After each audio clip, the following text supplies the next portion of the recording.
Hi everybody, I have lots and lots of things to do in the garden in December, and some of them you might not expect. Like we're gonna plant some spring bulbs today because the ground is finally not frozen solid, but it is cold outside, so most of my house plants are inside the house. I do, however, have a couple that I took out for fresh air, so I'm gonna show you a few plants that I personally like to take out anytime that the weather breaks during the winter and we have above freezing temperatures, so that way they can get some fresh air, and also so that way they aren't acclimated to indoor life and start thinking that it's spring, because I have some plants that will start growing rapidly as soon as it thinks it's spring out. So I kind of bring them outside to remind them, no, you still have some time before spring. So I'm going to show you those plants. We're going to do some cleaning. It's going to be just a very chill day. I am trying to take it easy today because I'm training to run a marathon, and I did more than 20 miles of running. When it was all said and done, I ended up walking a total of 27 miles for the day, including my 20-mile run. So I'm still a little achy from that, and I just wanted to give you a little sneak peek at what a day in the life is like on my day off. I'm gonna show you all the plants that I take outside, but first, just a little bit of cleanup. All right, first I gotta show you how messy these plants are, so let's turn the camera around. This is just today. Some leaves have fallen, I have some dirt on the ground, and I'm honestly not done yet. So I'm just gonna take the broom and we're just going to clean around these plants a little bit. I have these plastic mats on the ground. I'm actually just gonna shake this one off a little bit. And this keeps my hardwood floors from getting water damage, because even if you have a saucer for your plants to keep and catch the water, sometimes that saucer will leak because it overflows and you may not notice it. I've had saucers that have like little holes in them because over time they get some wear and tear and they start to leak from that, and it could leak really slowly, so you may not know till spring that it leaked all over your hardwood floor. I get a question very often from viewers, usually on the TV side of my life. They're always asking, how often do I water my plants? And it really does depend on the plant, but some of these get water every 3 days or so. I keep my house very cold, and maybe 20 degrees Celsius, 68 Fahrenheit. That's kind of where I like to keep my house at the warmest during the winter time. So that does give me a little bit more flexibility to keep these plants dry a little longer because they're not super hot. So right now the temperature is 66 inside my house. So it's actually less than 20 Fahrenheit. I guess it's probably about 19, it's less than 20 Celsius. It's about 19 Celsius, I believe.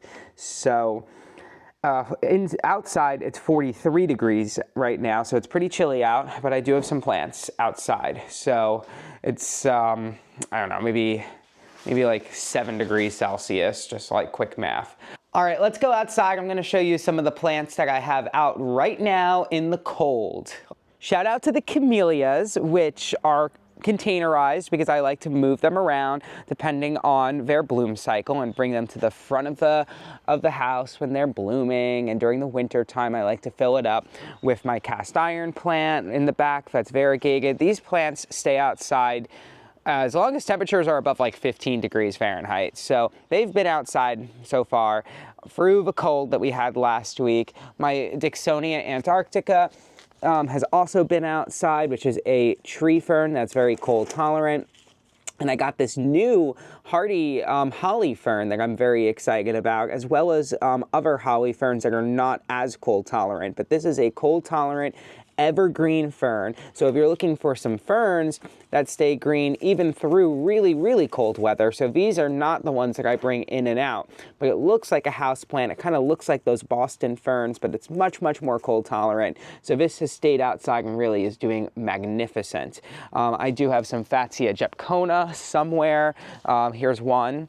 I put a couple of little Christmassy decorations on it, and this stays green and this stays beautiful. I do have some snapdragons that are alive, but maybe not well. They aren't loving the cold. And of course I still have my palm trees and things like that too. So we have my palm trees out here. My Yucca gloriosa, which is looking very pretty, and this is Yucca Silver Anniversary, which is a special variety of yucca that I believe is from Plant Delights nursery. And interestingly, my castor bean is still alive. So these castor beans are very toxic. It's actually what ricin is made out of, but it's a beautiful plant. And you can see the top of it's like dead now because of the freeze that we've had. We've had many, many days below freezing for mornings. Every afternoon has gotten above freezing, but some of them not by much. We've had snow already, but it's still alive. There's still some green. It will not stay alive though. We've got a lot of winter left. All right, so let me get to the houseplants that I've brought outside, or maybe more so, I guess it's like more accurate to say that these are tropical plants, because a lot of these are in my garage during the rest of the winter. I have my babacoa papaya, sorry, I got an extra A there. My citrus are outside. If you remember in my last video, these were in the garage. So I do take these outside as long as temperatures are above freezing outside. So this has been very successful. So far, so good. My Meyer lemon has lots of fruit on it. I still have some tomatoes, although the plant is kind of starting to fizzle out a little bit. There's still some tomatoes.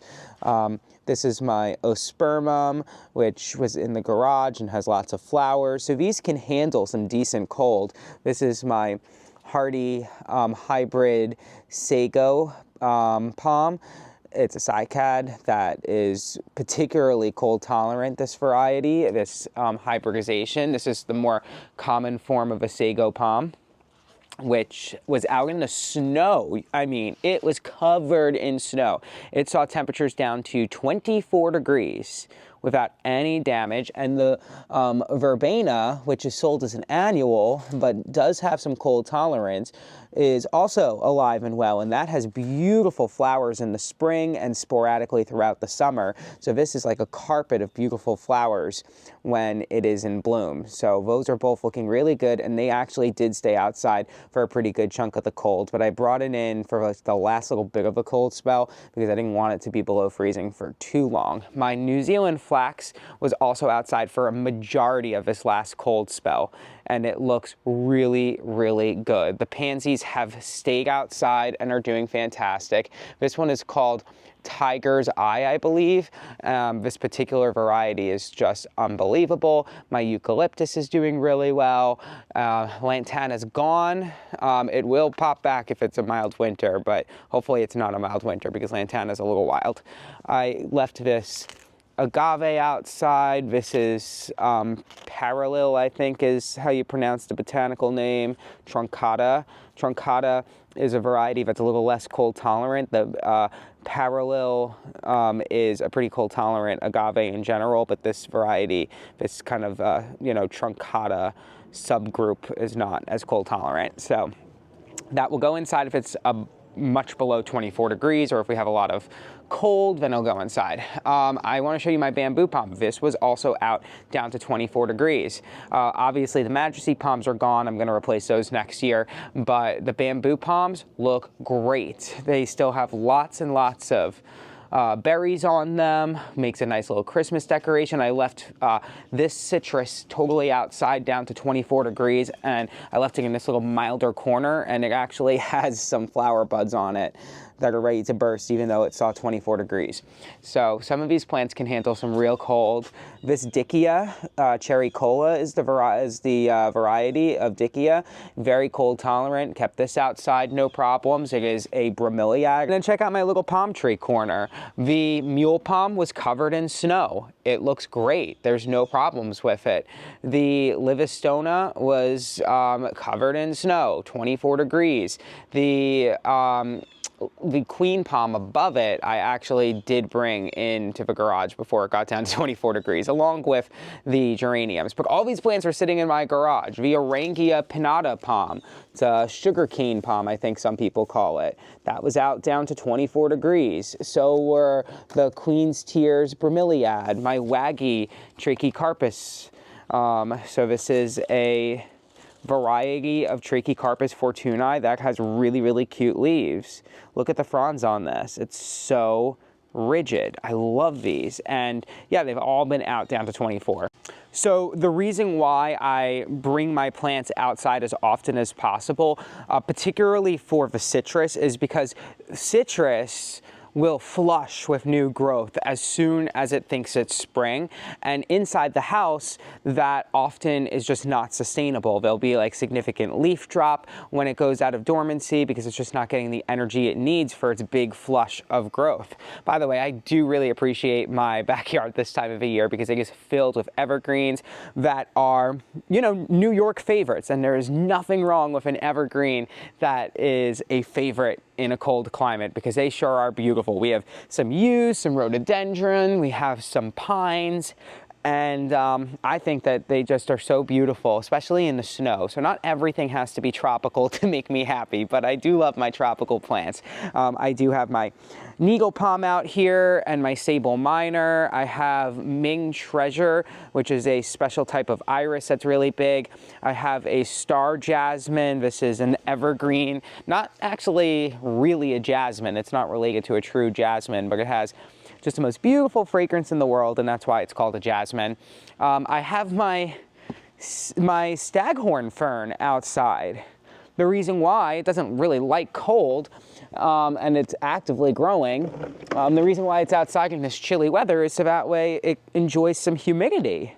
Inside the house, it's not humid enough for this. So I'm really just so excited to give this a little bit of rain. We have some rain coming in the next few days. I have a really nice European fan palm that has that nice silvery kind of hue to it, so I'm loving that. This is a Trachycarpus Windermere palm. My Bismarckia palm, this beautiful silver palm tree, these can survive freezing temperatures. I don't let the Bismarckia palm usually see freezing temperatures, but I'll take it outside on cool days because, again, Mother Nature is just the ultimate caregiver.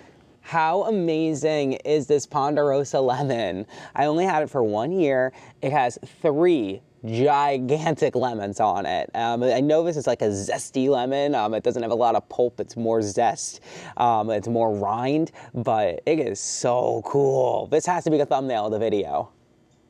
Really do bring this out as long as temperatures are above freezing, and if it doesn't have fruit on it, I will keep it outside even on nights that are below freezing as long as it warms up above freezing the next day. If we have like a mild 10 degrees Celsius, 50 degree Fahrenheit day after a freezing morning, I'll keep it outside. These citrus don't mind as long as they don't have fruit on them. This is a variegated centennial kumquat. For those of you who aren't familiar with kumquats, you eat the rind, and the rind, the outside, is actually the sweet part. So it's sweet, and then it's sour. The pulp is sour, and the rind is sweet. And I love this kumquat variety because it is so pretty. The leaves are variegated with these beautiful creamy whites. It doesn't fruit as prolifically as other kumquats because it doesn't have as much green, it doesn't have as much chlorophyll to fuel those fruits, but it actually does still fruit pretty well, all things considered. It's in a container, and I would say at least like 6 or 7 fruit on it. That's not bad, especially because this is larger than your typical kumquat.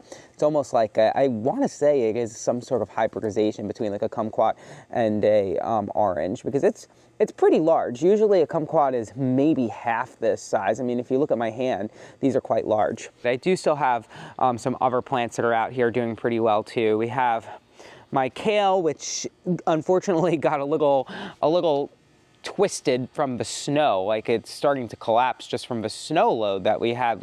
We didn't get a lot of snow, but it was a very heavy snow in terms of the weight.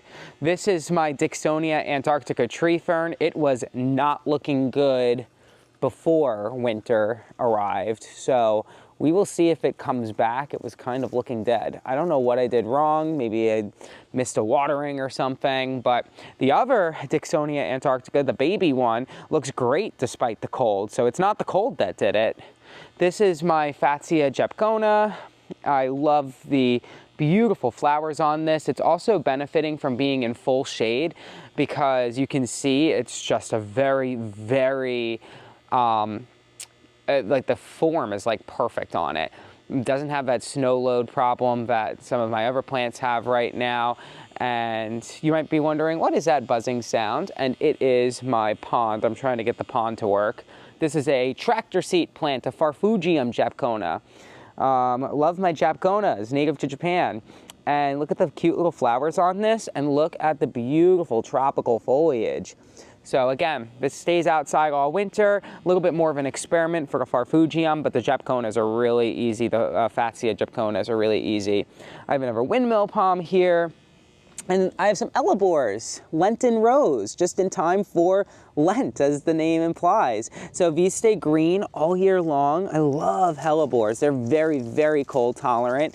And these will bloom in the middle of winter, or in some climates kind of more in the spring. But I've noticed that mine tend to bloom in January and February. This particular variety has some nice red flowers, a whitish kind of pink maybe, I guess would be the best way to describe the color of the flowers.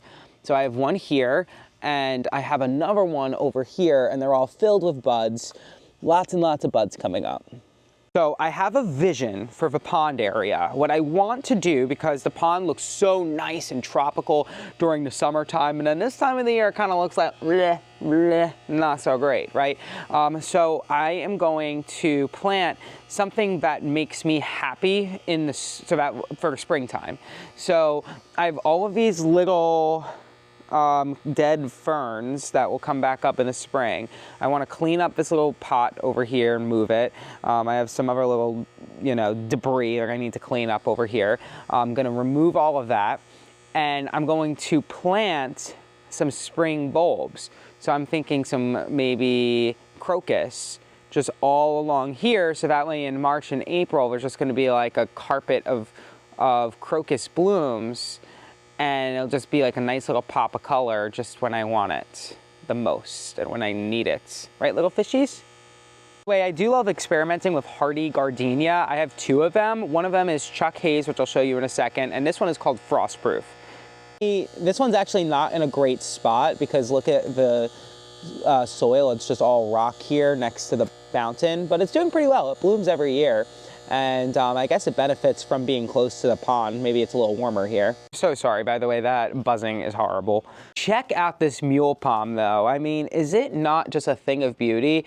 These are taking Florida by storm. They're finally cheap enough to grow, and it's a hybrid between that queen palm you see right there and a butia palm, which is also known as a pindo palm and is more cold tolerant than a queen palm. So what you get is a palm tree that is pretty cold tolerant. I just want to show off these geraniums because I think that they are spectacular. They're still blooming. It's almost Christmas time in New York, and I've got geraniums in bloom, and all I had to do is bring them in the garage for like 4 days. By the way, is a holly fern. Before I showed you the hardy holly fern, you can see the more kind of natural variety of this fern has larger leaves, a little bit less cold tolerance, but I have kept this also outside. And this philodendron that I talked about in my last video, that's not really a philodendron. This could be a houseplant. I have it as a houseplant in my parents' house, which I'll take a tour of one day, but I bring mine into the garage over here. The leaves are a little bit yellowish right now, but I think that's just because it's in a very tiny pot. Look how small that thing is. I've had it for years and it just stays in that tiny pot. I also have a Tibocina in bloom. I don't bring this into the house because it drops all its leaves anyways. And when I grew this in Florida, it was frosted back quite heavily and it came back really beautifully. So I just bring it into the garage when it gets cold out. Like the worst weather. I hate when it's cold like this and windy. My poor reindeer, if you ever didn't believe that reindeer can fly, let mine prove you otherwise because they flew and fell. This is my Chuck Hayes gardenia. This is what it looks like. Just absolutely beautiful, gigantic flowers. And I've noticed that it does have some pretty good cold tolerance, but last year was a mild winter. So we'll see how it does this year. And this is next to my windmill palm that I've had for a few years now. I am going to finish this video up in a second and show you a couple of the different things that I am going to plant today because the ground isn't frozen, and as long as the ground isn't frozen, you can plant spring bulbs during the fall or winter time, or maybe even early spring. I haven't lasted that late into the year without planting my spring bulbs, but maybe. Let me show you. So we've got, I love these crocus. They are called King of Stripes. I've got 64 of them, so we're going to plant those by the pond like I mentioned. It looks like 30 King of Stripe and 34 Flower Record, which is called it's a giant crocus. So this is going to be perfect by the pond, and that's going to be the pond one. I have some hyacinth bulbs right here that are going to go in this really pretty container. I love filling up containers of spring bulbs because then you can kind of just move them where you want them. That's really nice because they have a pretty short season, so I want to put them up close and personal and enjoy them. Double snowdrops, that's going to be really nice. These bloom really early, so do the single snowdrops. So I'm going to put this in my front yard, maybe on the lawn. I'm kind of considering maybe just putting the snowdrops right into the lawn. And then the tulips are going to be so fun. I love this color. I know it's not fancy. Some people stray away from things that aren't just like white and simple, but I love this tropical kind of looking color palette with the pinks and the yellows. I have 50 of these, so if I even get one flower from each, gosh, from almost all of them, that would still be an amazing amount of flowers, and they're just going to get better and better every year. All right, so I'm gonna go and do some planting. So again, if there's any takeaway that you can have from this video as far as planting spring bulbs in December, it should be that you should plant the spring bulbs where you are going to enjoy them. Plant them along the front pathway to your house. Like, I actually think that my spring bulbs would look nicer in the backyard by where I was showing you that Fatsia gypcona and the tractor seat plant. Like, I think that that area would look better with spring bulbs than my front yard. However, I'm not going to enjoy it as much over there. I don't pass by there every day.